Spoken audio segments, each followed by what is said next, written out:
प्यारे बच्चों, महाभारत के युद्ध के 12 दिन समाप्त हो चुके थे।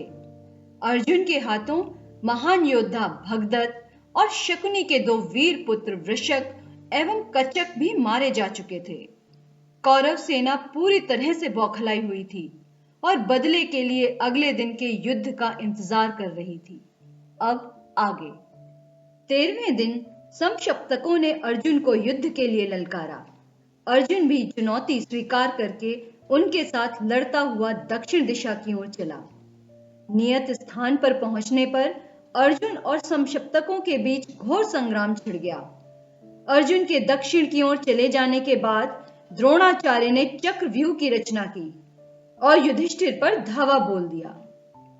युधिष्ठिर की ओर से भीम, सात्यकी, चेकितान, धृष्टद्युम्न, कुंतीभोज, उत्तमौजा, विराट राज, वीर कैकेयी आदि कितने ही सुविख्यात महारथियों ने द्रोणाचार्य के आक्रमण को रोकने की भरसक कोशिश की। फिर भी द्रोण का वेग उनको रोके नहीं रुका। यह देखकर सभी महारथी चिंता में पड़ गए।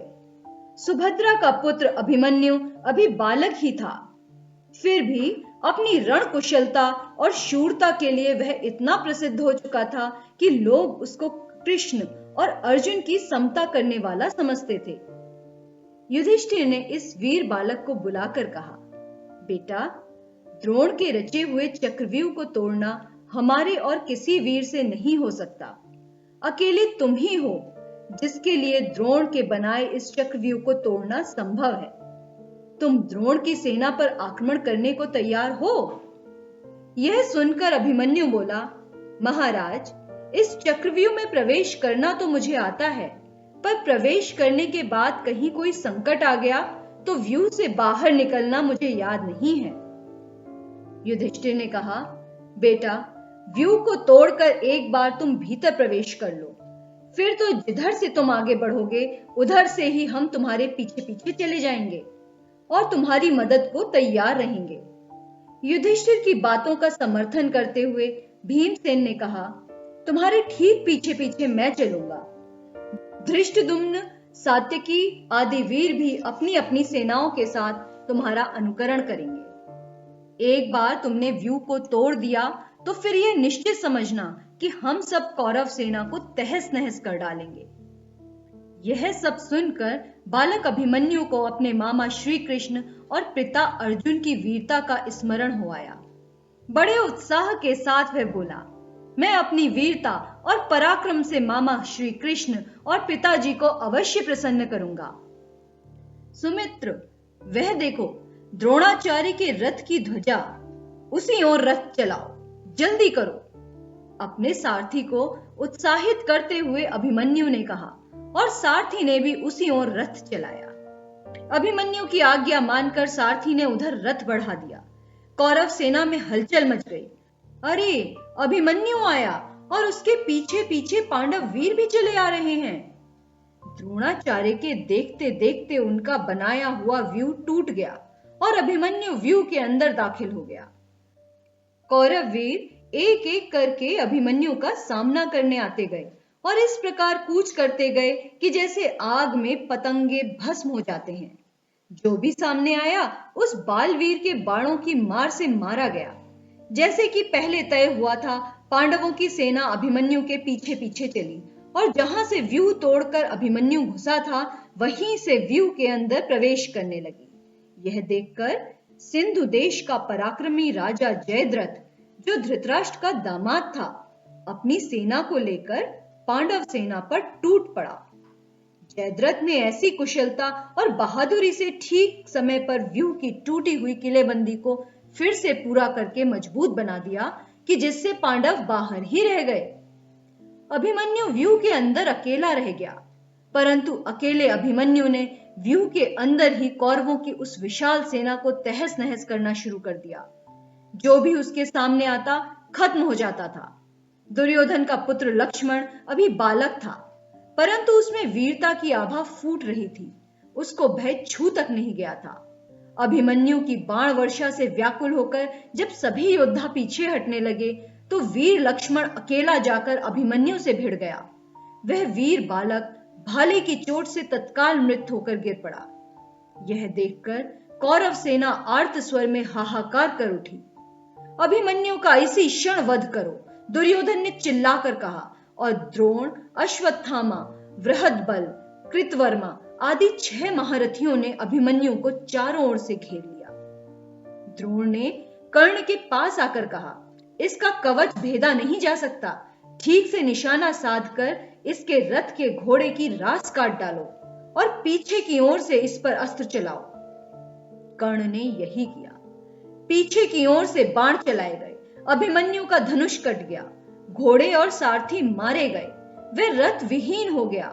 तुरंत ही अभिमन्यु ने टूटे हुए रथ का पहिया हाथ में उठा लिया और उसे जोर से घुमाने लगा। इस समय अभिमन्यु भयानक युद्ध कर रहा था।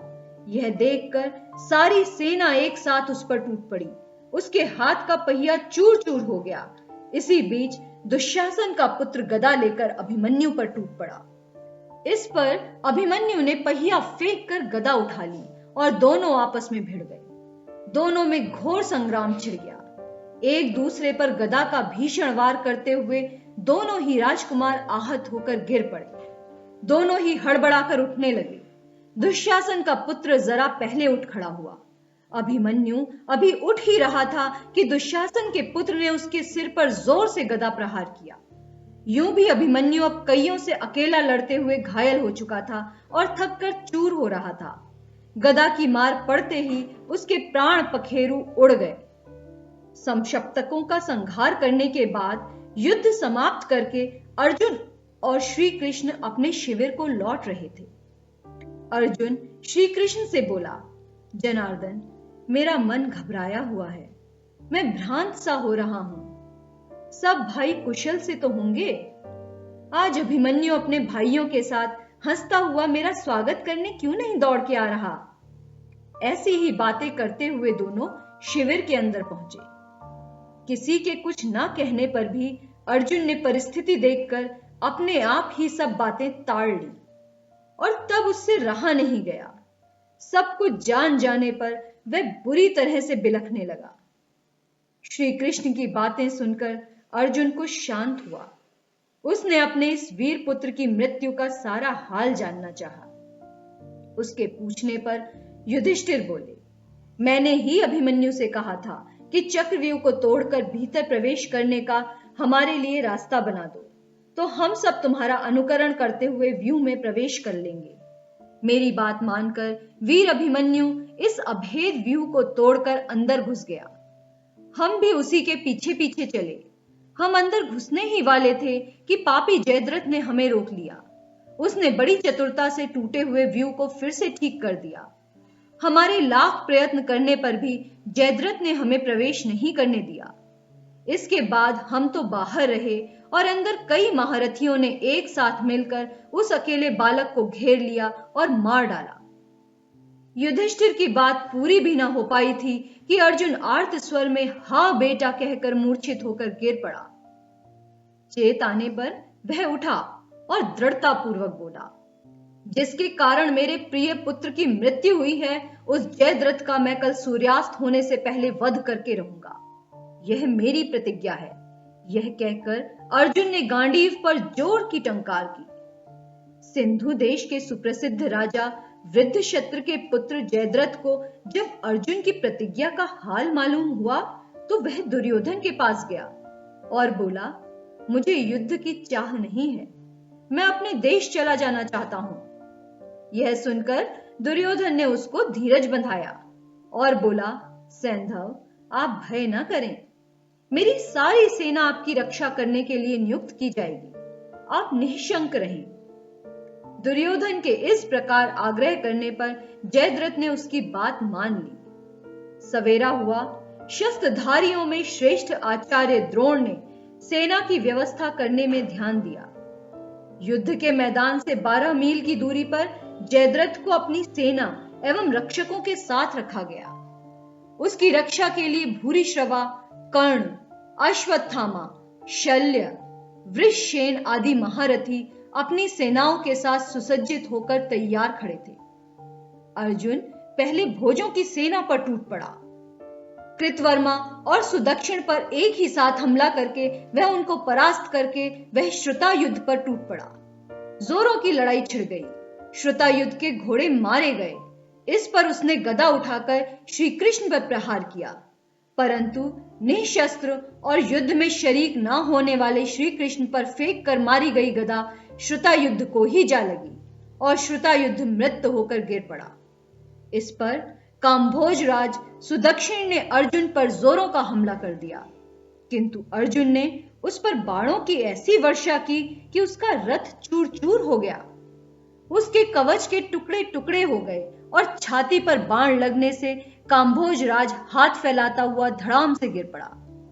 इस प्रकार अपना गांडीव हाथ में लिए हुए असंख्य वीरों का काम तमाम करता हुआ अर्जुन आगे बढ़ा और कौरव सेना के समुद्र को चीरता हुआ अंत में उस जगह पर जा पहुंचा जहां जयद्रथ अपनी सेना से घिरा हुआ खड़ा था। अर्जुन का रथ जयद्रथ की ओर जाते हुए देखकर दुर्योधन चिंतित और दुखी हुआ। जयद्रथ की रक्षा के लिए नियुक्त वीरों ने जब यह सुना तो उनके दिल एक बारगी दहल उठे और भूरिश्रवा, कर्ण, वृषसेन, शल्य, अश्वत्थामा, जयद्रथ आदि 8 महारथी अर्जुन का मुकाबला करने को तत्पर हो उठे। तो बच्चों, ये थी वीर अभिमन्यु के अंत की कहानी। इसके साथ ही अगले अंक में सुनेंगे युधिष्ठिर की चिंता और कामना, जिसमें जयद्रथ का वध होगा।